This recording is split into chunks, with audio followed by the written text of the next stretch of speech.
She was the only monarch many of the British alive today have ever known, a symbol of her nation, its empire and its Commonwealth. She personified British strength and character, long before she even knew she would be Queen. I declare before you all that my whole life, whether it be long or short, shall be devoted to your service and to the service of our great imperial family to which we all belong. At 25, Elizabeth ascended to the throne after the death of her father, George VI, nearly 5 years after she had married the Greek-born Prince Philip.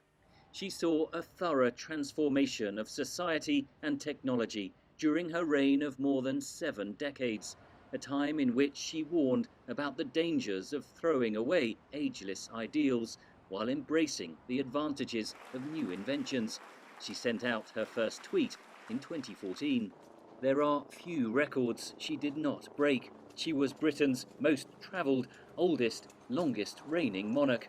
As head of the Commonwealth, the Queen has links with the past. Sometimes it's a past that's difficult to come to terms with because you think of empire, you think of colonial exploitation, for example. But so far as the Queen is concerned, you think of her dedication to the organisation.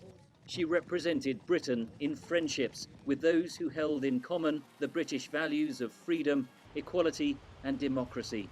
With dignity, she faced those who did not.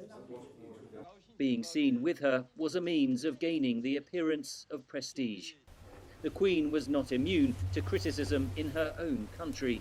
The left targeted her as a symbol of an institution out of place in a postmodern, neoliberal and democratic world, and a burden on the British taxpayer.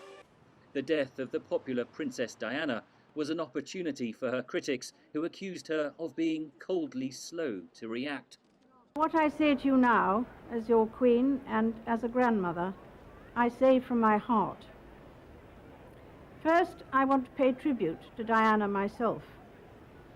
She was an exceptional and gifted human being. The marriage of her grandson, Prince William, to Kate Middleton brought youthful glamour to the ancient institution. When Prince Harry married American actor Meghan Markle, Elizabeth was at the head of a family that appeared to be moving with the times, popular, diverse and global. But there were painful times ahead. Her second son, Prince Andrew, was investigated for links to a convicted child sex offender. Harry and Meghan fell out with the royal family amid accusations of racism.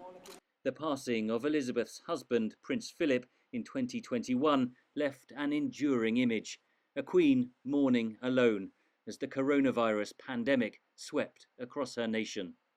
In September, she appointed the 15th Prime Minister of her reign, her last major public engagement.